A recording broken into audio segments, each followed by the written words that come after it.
नमस्कार विद्यार्थी मित्रांनो, मी पुरुषोत्तम रेणुसे सर, शौर्य करिअर अकॅडमी पुणे। आजच्या भागामध्ये आपण नेटवर्किंग लेयर याविषयी माहिती पाहणार आहे। आता नेटवर्किंग लेयर म्हणजे काय की जो डाटा आहे या डाटाला एका नेटवर्कमधून दुसऱ्या नेटवर्कमध्ये पाठवणे याला नेटवर्किंग लेयर असं म्हटलं जातं।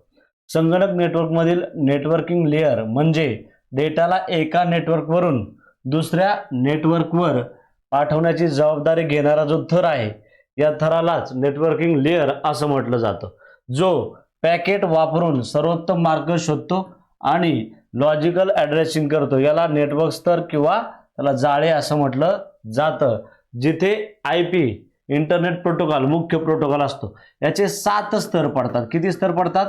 7 महत्त्वाचे स्तर असतात। आपल्याला प्रश्न काय विचारतात, हे जे स्तर आहेत या स्तरावर कोणते नेटवर्किंग डिव्हाइसेस काम करतं किंवा या स्तरांचा क्रम तुम्हाला काय केला जातो, विचारला जातो। मग बघा, या 7 स्तर याला OSI मॉडेल असं म्हटलं जातं, open systems interconnection model. OSI open systems interconnection model हे नेटवर्कमधील संवाद कशा प्रकारे साधले जातात, कोणत्या डिव्हाइसद्वारे साधले जातात याच्याद्वारे माहिती सांगितली जाते। याच्यामधला पहिला स्तर आहे फिजिकल लेयर। फिजिकल लेयर या फिजिकल लेयरचं काय काम असतं, डेटाला बिट्सच्या स्वरूपात, म्हणजे जो पूर्ण डेटा आहे तो छोट्या छोट्या स्वरूपात एका उपकरणातून दुसऱ्या उपकरणाकडे काय केला जातो, केबलद्वारे पाठवला जातो। मग या फिजिकल लेयरवर कोणती नेटवर्क डिव्हाइसेस काम करतात याच्यावर सुद्धा प्रश्न विचारला जातो। आपण नेटवर्क डिव्हाइसेस पाहिले, मग या फिजिकल लेयरवर पहिला जो लेयर आहे याच्यावर कोणती डिव्हाइसेस काम करतात? पहिला आहे हब, दुसरा आहे रिपीटर, लक्षात ठेवायचं आहे, तिसरं आहे केबल्सद्वारे काम केलं जातं, आणि नेटवर्क इंटरफेस कार्ड हे फिजिकल लेयरमध्ये हे नेटवर्क डिव्हाइसेस काम करतात। दुसरा आहे थर डाटा लिंक लेयर। या डाटा लिंक लेयरचं काय काम असतं, एकाच नेटवर्कमधील उपकरणांमध्ये डेटाची देवाणघेवाण करणे आणि त्रुटी तपासणे हे डाटा लिंक लेयरचं काम असतं। मॅक ॲड्रेसचा काय केला जातो, वापर केला जातो। मग या डेटा लिंक लेयरवर कोणती उपकरणे, नेटवर्क उपकरणे वापरली जातात? ब्रिज, स्विच आणि नेटवर्क इंटरफेस कार्ड। पुढं तिसरा थर आहे नेटवर्क लेयर। बघा, पहिल्या मध्ये आपण कोणता पाहिला रे, फिजिकल लेयर, दुसरा डाटा लिंक लेयर, तिसरा आहे नेटवर्क लेयर। याचं काम काय असतं, वेगवेगळ्या नेटवर्क्समध्ये डेटा पाठवण्यासाठी सर्वोत्तम मार्ग शोधणे या नेटवर्क लेयरचं काम असतं। या ठिकाणी उपकरणे, नेटवर्क लेयरवर कोणती कोणती उपकरणे काम करतात? राउटर आणि लेयर 3 स्विच किंवा स्विच काय करतं, या ठिकाणी काम करतं। चौथं आहे ट्रान्सपोर्ट लेयर। या ट्रान्सपोर्ट लेयरचं काय काम असतं, डेटाचे योग्य सेगमेंटमध्ये विभाजन करणे, त्रुटी हाताळणे आणि डेटाचा प्रवाह नियंत्रित करणे। या ठिकाणी TCP UDP हा प्रोटोकॉल काम करतो, लक्षात ठेवा। इथं डिव्हाइसेस देण्यात आलेले आहेत खाली, पण बघा ट्रान्सपोर्ट कंट्रोल प्रोटोकॉल येते लक्षात, आणि UDP हा जो प्रोटोकॉल आहे हा प्रोटोकॉल या ठिकाणी काम करतो। उपकरणे कोणते आहेत? स्विचेस या ठिकाणी वापरली जातात। पुढचं पाचवं आहे सेशन लेयर। याचं काम काय आहे, 2 ॲप्लिकेशन मध्ये संवाद स्थापित करणे किंवा संवाद साधणे, व्यवस्थापन करणे आणि समाप्त करणे हे सेशन लेयरचं काम आहे। या ठिकाणी उपकरण वापरलं जात नाही, सॉफ्टवेअर आधारित स्तर किंवा हार्डवेअर उपकरणे या ठिकाणी येत नाहीत। सॉफ्टवेअर आधारित स्तर आहे, सॉफ्टवेअर या ठिकाणी वापरले जातात। पुढे 6वं लेयर आहे प्रेझेंटेशन लेयर। याचं काम काय आहे, डेटाचे इन्क्रिप्शन, डिक्रिप्शन आणि फॉर्मॅटिंग करणे। मग बघा, उदाहरण काय आहे, ASCII याचा लॉंग फॉर्म विचारला होता, American standard code interface interchange. आपण पुढे लॉंग फॉर्म मध्ये ते काय करणार आहे, पाहणार आहे।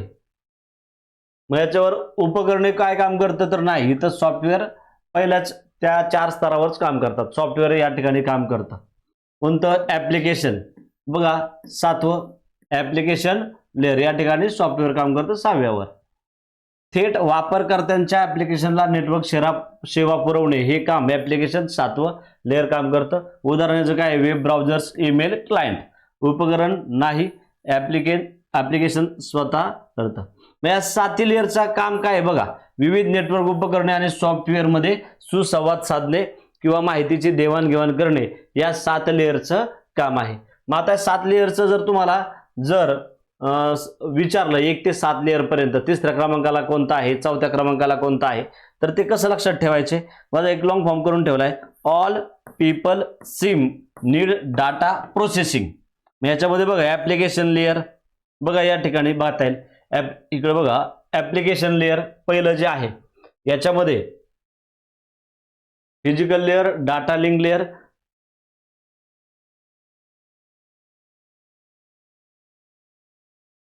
बघा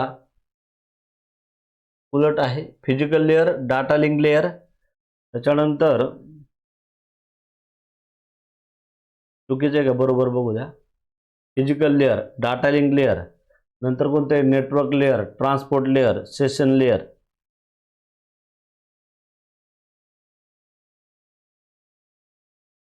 नाही ठीक आहे, तुम्ही त्याचं काय करा, एक शॉर्टकट तयार करा आणि तो काय करा, पहिल्या अक्षराचा लक्षात ठेवा.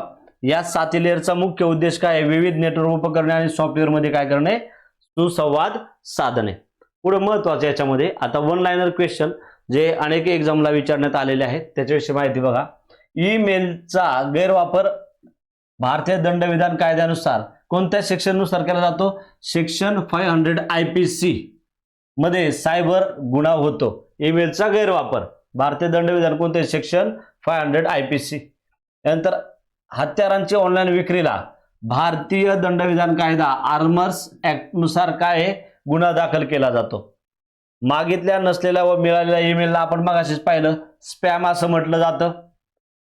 काय म्हटलं जातं, स्पॅम. संगणकाचे मान्यता नसलेले वापरणे म्हणजे काय, हॅकिंग जाळे व घुसखोर यातील संरक्षण भिंत काय, फायरवॉल.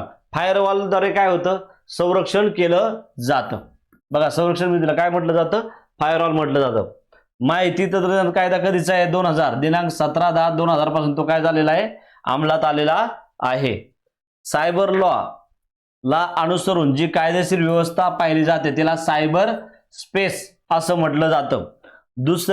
दुसऱ्याच्या वेबसाईटमध्ये अनधिकृत शिरून तेथील माहिती काढणे, त्यामध्ये माहिती टाकणे इत्यादी करणाऱ्यांना काय म्हटलं जातं रे, क्रॅकर्स. काय म्हटलं जातं, क्रॅकर्स म्हटलं जातं. सायबर गुन्हेगाराच्या एका भौगोलिक सीमेवरून दुसऱ्या भौगोलिक सीमेवर उड्या मारण्याच्या मानसिकतेला ज्युरिस्डिक्शनल जम्पिंग असं म्हटलं जातं, लक्षात ठेवा. माहिती तंत्रज्ञान अधिनियम 2000 खालील गुन्ह्यात कोणत्या दर्जाचे अधिकारी अन्वेषण करतील हे कुठं स्पष्ट करण्यात आलेलं आहे, कलम 78 मध्ये स्पष्ट करण्यात आलेलं आहे. साऊंड स्पेक्ट्रोग्राफ यंत्र आवाजाची ओळख पटवण्यासाठी वापरले जाते. IPC म्हणजे भारतीय दंड संहितामध्ये 29 अ कलम समाविष्ट करून इलेक्ट्रॉनिक रेकॉर्डची व्याख्या दिलेली आहे. मीडिया एशिया लॅब मगाशी पाहिला आपण, या संस्थेने पाणी गुणवत्ता मोजणी या कामासाठी पॉलिसेन्सर हे सॉफ्टवेअर विकसित केलेले आहे. मीडिया लॅब एशिया ही संस्था माहिती तंत्रज्ञानाचे फायदे सर्वसामान्यांपर्यंत पोहोचवण्यासाठी कार्यरत आहे. महत्वाचं आहे, मीडिया लॅब अशा काय करते, सामान्य माणसांपर्यंत माहिती तंत्रज्ञानाची माहिती काय करते, पाठवते. महाराष्ट्रातील पहिले वायफाय शहर कोणते रे, पुणे आहे. ई-सागू हे सॉफ्टवेअर मीडिया एशिया लॅब या संस्थेने शेती क्षेत्रासाठी काय तयार केलेले आहे. ई-सागू हा उपक्रम मीडिया लॅब एशिया व IIT हैदराबाद या 2 संस्थांनी मिळून तयार केलेला आहे. मग ही आपण वन लाइनर काय केलेली माहिती पाहिलेली आहे.